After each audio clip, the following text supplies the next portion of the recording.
Longworth, and welcome to another edition of Triad Today, coming to you once again from the Senior Botanical Garden in Kernersville. We'll tell you more about them later on, and later on is when the roundtable shows up, and we'll get into all sorts of controversies with them, so stay tuned for that. Lots of good information in store for you throughout the half hour, but where we want to start is going back to a theme we touched on some months ago and get a little bit more in depth this time and talk about electric vehicles, or as I call it, the future.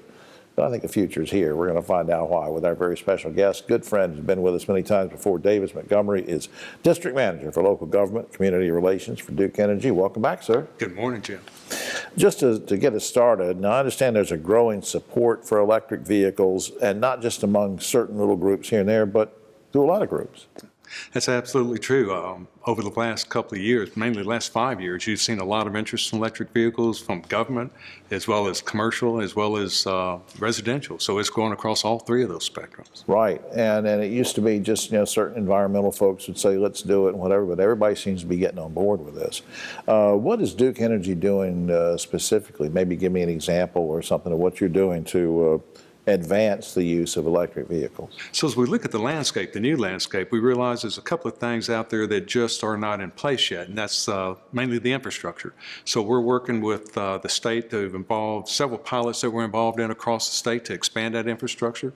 The other part of it is the affordability. So we've applied to the Utilities Commission to see if we can do a make-ready program that'll help residential and non-residential customers offset some of the costs so it becomes a little more appealing, and they'll give it a try. What other kind of challenges would I face if I try to start changing my life toward electric transportation? Yes. I think of it as when we made the change from horse and buggies to a gas car. There's some concern people had about, will this thing really work? How far will it go? Where's the next gas station? What do I do if the thing breaks? And I think we're going through that same learning curve with electric vehicles. So range anxiety is something that we often hear. Range anxiety. Range anxiety. How far can I go? And, where's the next charging station? So there's apprehension about that. I think the other is just like with the gas vehicles that we have today, there's just a learning curve we've got to go up, and that's going to be a matter of time and experience, and we'll overcome both of those things. But you guys sort of work hand in hand, maybe not a direct partnership, but between the car companies and other industries in trying to educate people about this, because I've seen ads on TV, where they're trying to bring us up to speed on, pardon expression, on, how far you can go on something and where the charging stations might be. So education is going to be key, isn't it? Absolutely. As people start to take their first electric vehicle on a trip, and they plan out and they look at, where are the electric charging stations? How far does my particular car go? Will it be affected if I'm running the air conditioner or running the heater, those types of things? They'll just learn those things. And they'll start off with short trips and get comfortable, then they'll take a little longer trip, and after a while, they'll be driving across the country. And these things I've seen, looked at video on, they can get up to speed pretty good. They're making trucks now, vans. Yes, sir. The whole thing. For us, we've got a range. We have a fleet of about 10,000 vehicles, and they're light duty, medium duty, and heavy duty. We're going to convert all of the light duty vehicles, about 4,000 by 2030, to all electric. We're going to take about half of the medium and heavy duty and convert them. That's about 3,000 to electric by 2030. Great. That's great. Now, what is all this going to do to the power grid for you guys? There's that backstory that has to be taken care of that says, okay, if all these vehicles start to grow, the state's going to ask for 80,000 additional vehicles by 2025 is what they'd like to see. The grid's got to be ready to handle it, so we have to make sure that we've got enough energy available, that it's available at the right time and the right place, that we need to help customers understand, because the natural thing to do is going to be come home from work, pull in the garage, plug your vehicle. Have your own charging station in your house instead of having to go down the road. Just go someplace else. Before time runs out on us, just a quick wrap-up thing, if you would. All this we've been talking about, it might be good for saving money or whatever, but really good news for the environment, isn't it? Absolutely. You think about the vehicles that I just mentioned that we're going to change just for ourselves. That's going to be a savings of 10 million gallons of gas a year.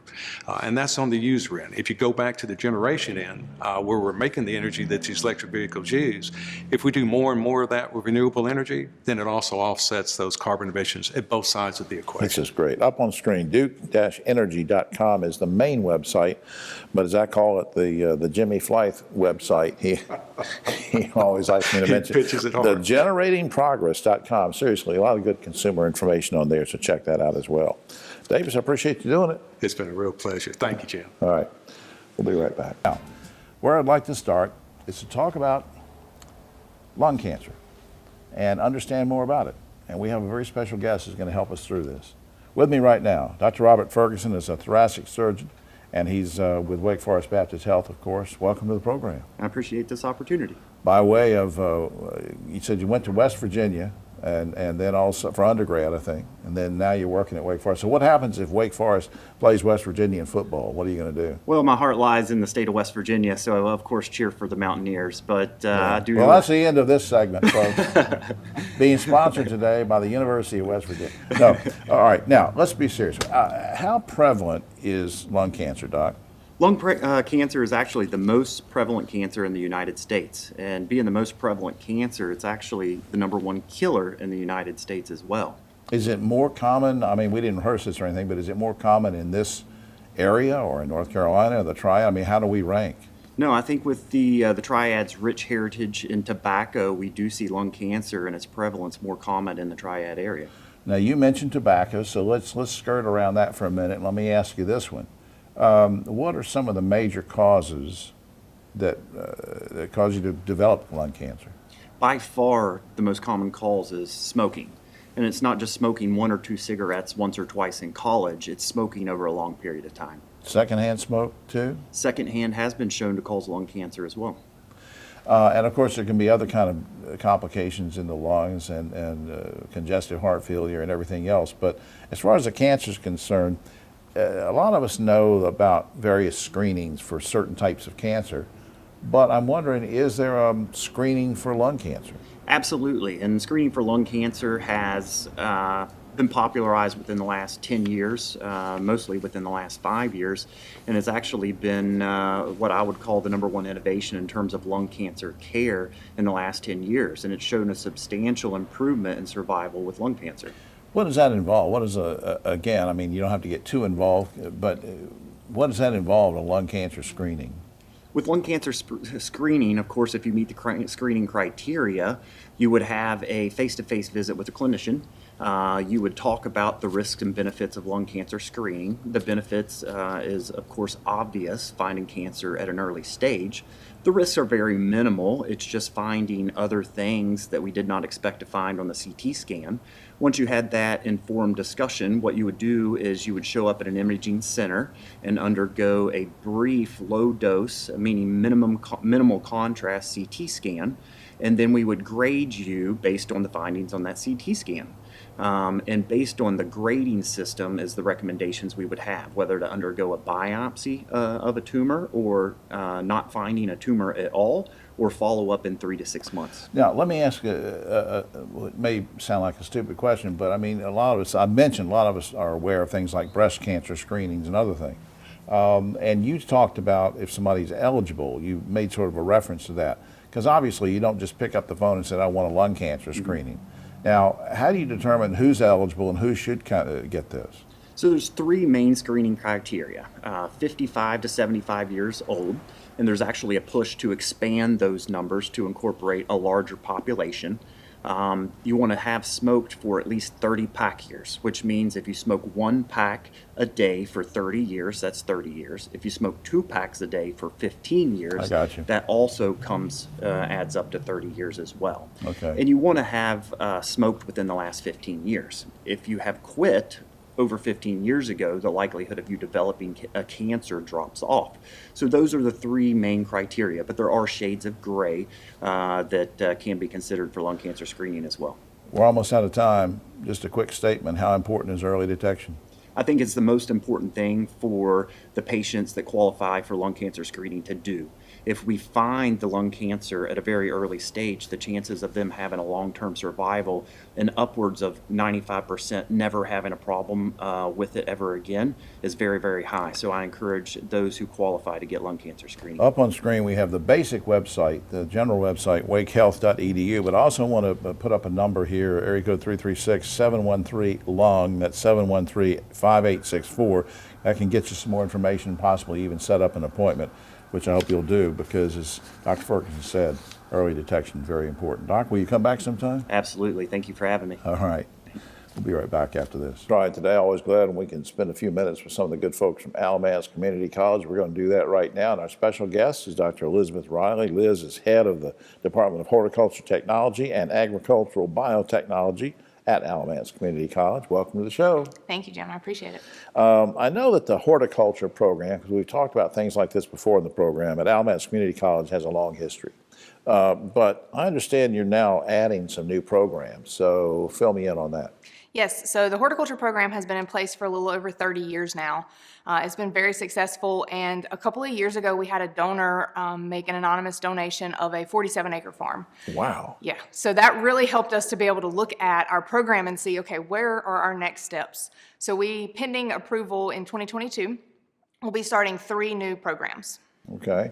Now, we'll take those individually, but within the scope of what we're about to talk about, I know, because you sent me an email about something in the term agribusiness technology. And I'm curious about the term business within that phrase. So that's kind of appropriate, isn't it? Yes. That business is in the name. Yes, exactly. So Agribusiness Technology is one of the new programs that we're waiting approval on that we hope to start in 2022. And that program, I've been in my position for 4 years, and I've really seen in horticulture a lot of entrepreneurs come along and need that business side of it, whether they're going back to their family farms or landscape companies. They need to know how to operate a business. And so that program is going to help them do that. Yeah, I just think it's so valuable and what you're doing with that. But there are a couple others that you brought up to me that you sent me an email about. And one of them I want you to talk about is sustainable agriculture. What does that involve? So with the Sustainable Agriculture program, similar to the agribusiness degree, they will graduate with an associate's in applied science, and that's going to help them learn lots of different topics so that they can grow crops, they can grow animals. They're learning sustainable practices to do that with. You know, some of our resources that we use are non-renewable, so we take a look at how to use those responsibly. They learn about how to treat pests with an environmentally friendly focus. They learn traditional ways as well. So they're really getting a lot of opportunities to kind of expand that sustainable agriculture that some of them might already be doing, and they need just a little bit more training in it. We've seen a lot of small local farms pop up over the past years, and so we really think this is a good niche for those students. And really helping the environment as they're learning their way through this stuff too. Yes, sir. What about agricultural education aspect of what you're doing? So agricultural education, similar to the other two, they'll graduate with a 2-year degree, an associate's in applied science, and that is teaching them the fundamentals of classroom learning along with the fundamentals of agriculture, both plants and animals. And so that sets people up for if they're interested in moving to work as an extension agent. You know, cooperative extension in North Carolina is a big thing we have, and we're so fortunate to have that. So it can help them start that path. 4-H agents, a lot of people don't know what 4-H is anymore.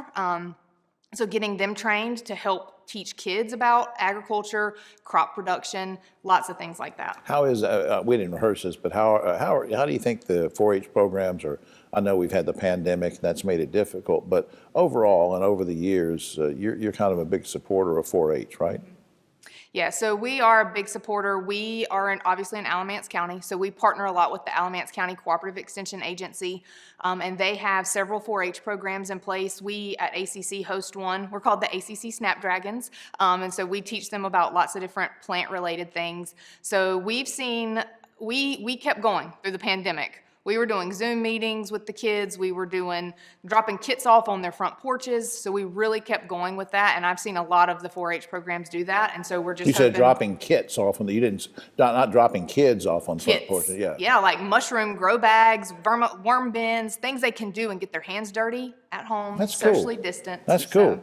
And all this really helps the young people and folks of any age move toward and going through these programs to find and develop careers that are just sustainable themselves and so exciting. Up on screen, alamancecc.edu is the website, alamancecc.edu, which we hope you will visit. Liz, thanks for everything you do. Thank you for having me. I really enjoyed it. All right. We'll be right back. Triad Today. Let's talk about veteran services, shall we? We have two very special guests who are going to help us through that. On my immediate right, Lisa Barlow is Manager of Regional Career Connections and Goodwill Industries of Northwest North Carolina. And Donna Robertson is here. She's a Veteran Services Specialist, and we welcome both of you to the program. Thanks for doing it. Thank you for having us. Donna, I'm going to start with you. We're going to be rude to Lisa for just a second. We'll start with Donna. Just quickly, I mean, what's the overall mission of the Veteran Services Program for Goodwill? What should people know? So at Goodwill, our Veteran Services Program, we partner with a network of community agencies, and we provide support to veterans and their families. What we like is to provide training. We also provide resources for housing, medical access. So there are a lot of agencies that we partner with that we want to make sure that our veterans get the very best care. And when you talk about that, when you talk about services and resources and stuff, you mentioned a few of them. I mean, what do I do if I'm a veteran or in the family? I mean, are you thinking like, well, I mean, we're a little short of cash. What do we do about medicines? What do we do about housing? I mean, what do you tell folks sometimes? Well, again, we have agencies in the community that we partner with, and we would refer those veterans and their family members to those agencies. And those agencies can provide food, housing, if there is like an electric bill or something that they need assistance with, then those partner agencies will help them out with those services. But I can go through you first because I know you, and then you can sort of steer me in the right way. Lisa, how's the pandemic? I know we're all tired of talking about the pandemic, but it's still with us and it's still bad. And how has it affected the demand for services? Yes, so throughout the pandemic, we continued to serve our veterans and military families. And we had to adjust our services and increase and expand the way we serve people. So our virtual services could be anything from connecting with our participants through Zoom or FaceTime, email, by phone or text messaging. Be able to stay in touch with them. Is there a cost for veteran services through Goodwill? Do I pay you a fee or? No, so our Veteran Services Program, along with all of our other programs at Goodwill, is funded by our retail stores. So what that means is if you shop or you donate at our retail store, that money is then rolled back into the community, and we're able to provide the services at no cost to the public. See, that's the real important point that I always try to emphasize when we're gathered together with some of the good folks from Goodwill. People say, well, what does it matter whether I take my things to, discarded items or whatever to Goodwill or somebody else? Take them to Goodwill, drop them off. They're going to take those items that you donate that you don't need, and they're going to put them in the stores and sell the items, and the profits are going to go into programs like this so that they don't have to charge a fee. It's workforce development. It's helping the community. It's helping everybody. Well, anyway, that's my preaching for the day. But Absolutely. Before we lose time, Donna mentioned about families. So if it's a wife who served as a veteran, I'm assuming you're going to be there to help the husband, the children, whatever, right? Absolutely. So all veterans are eligible for our program if they've been out of the military for a while or they're just now transitioning. And also their spouses and dependent children that are 18 years and older that live in the home with a veteran. Covering the whole thing. All right, up on screen, careersbygoodwill.org is where you need to go for information about this. And please do that. Don't hesitate. Don't wait. You need help? Get to careersbygoodwill.org. Get in touch with these good folks, just like Donna and I were talking about. Get to them first, and they will get you to the right place. Thanks for doing this, ladies. Yes. Thank you. Thank you for having us. And thanks for all you do for the community. It's really important. We appreciate that. Thank you. We'll be around for the roundtable, but a quick shout out to our friends here at the Cedar Botanical Garden in Kernersville. Hope you'll visit their website and the garden. It's a lot of great seasonal things they're doing out here. It's a great place to have your events. This is a great place to have the roundtable, so let's get right to it. On my right, but always the political left, Ogie Overman, the great broadcaster and journalist, socially distanced behind us, two great guys. Dr. Don Martin, Vice Chair of the Forsyth County Commissioners, and Keith Cranberry, founder of Helping Hands Consultants. Guys, let's get to it. Senator Richard Burr is on the hot seat again. The SEC says he had, quote, non-public information about COVID and the effect the pandemic would have on the economy. Then he dumped suddenly $1.6 million worth of stock that would be most affected by the crisis, like hospitality stock and tourism and that kind of thing. Then tipped off his brother-in-law to do the same thing. As a side note, when Burr went into Congress, you know, by the time this happened, he had increased his wealth by 500% at a time when the average wealth of an average American went up by less than 1%. That's the background. Here's the question. Will Burr ever be punished or held to account for his stock deals, and should he? Ogie. Well, of course he should. I mean, what are we missing here? This is insider trading. How can it be anything except, we've known this all along, but he hadn't been prosecuted till now. I mean, it won't be now. I don't think he'll get away. He's got connections. He'll get away. Well, I think, yes, I think he should be. If you work the law, you should be prosecuted, doesn't matter what your job is. Keith, what do you think? I think it doesn't take a rocket scientist to know that the hospitality industry was going to be affected during this pandemic. But the thing he did at the beginning when he dumped the stock or put stock in it, that's wrong. And the justice system is really not for people who aren't connected. It's for the people who are connected. And that's why you see people like a Winan who did something, had a Ponzi scheme of $1 million, and he got 17 years in prison. And you see a gentleman like the senator who is getting by with nothing. Okay. Gifted and talented programs, Don will like this question, have been around in the Triad area public schools since the early 60s. Have offered exceptional students of all races and backgrounds a chance to receive advanced curriculum. But now, some educators from across the nation say it's time to dismantle gifted and talented programs because they say, and I quote, it worsens racial segregation. Guys, you okay with scrapping these gifted and talented programs, or should we just make them more inclusive, or what, Ogie? Well, believe it or not, I was the guinea pig for those accelerated classes. My class was the first one who offered that. Third grade? Well, going into the 7th grade. Okay. And it didn't work for me. But I see the value, and unless there's some kind of underlying inherent prejudice to keep the black kids out, I don't see why you should punish the bright kids. I just don't see that. Don. Absolutely, we should keep them. They're just a form of, we have programs for students that are struggling. These are programs for very kids that are very bright. And I think the real issue is, how do you identify the students? What happens is that there's a lot of reliance on IQ scores. That's right. When in fact, there are many types of ways to measure giftedness. There are types of creativity. There are even instruments that actually measure that. And school districts have to commit to having a selection criteria that is actually going to bring in folks who really are gifted. Yeah, I was in it in the early 60s, and there were white kids, black kids, Hispanic kids. I mean, we were pretty mixed, and everybody seemed to do well. But I don't know, should we scrap this or improve it or what?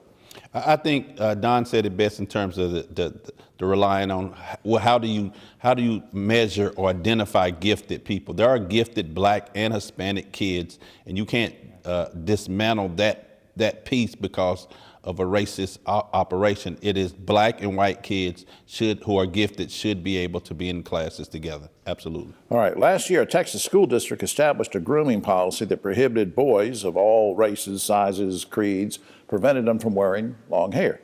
But last week, a federal judge blocked the school system from enforcing that policy. Obviously, this is not going to go away. It keeps on going through the courts. But here's the question. Should a local school system have the right to establish and enforce grooming policies? Ogie. I've never thought they should. We had this argument back in the early 70s, and I was already in college with long hair, but the kids right behind me, that was a big deal, you know, this brouhaha about how long can I wear my hair. Kids got kicked out of school for growing their hair down over their ears. That's right. I don't think it was right then, and it's not now. Don. Yeah, well, and this issue was litigated back in the 70s. In fact, it was about the armband case at that time, but it was basically the Chief Justice said that, I'll never forget it, he says that students and teachers do not shed their constitutional rights at the schoolhouse gate. And they don't. And I think if that case in Texas runs its course, I do believe the school district, the hair grooming policy will be changed. Now, hygiene is another issue. Right. But hair grooming, another. Keith. I don't think grooming should be changed. I think the issue is whether or not people are wearing gang paraphernalia or things like that. But as far as grooming, absolutely not. All right, on a lighter note, Ringling Brothers and Barnum and Bailey Circus will soon return, full steam, we think, but without the use of any animals.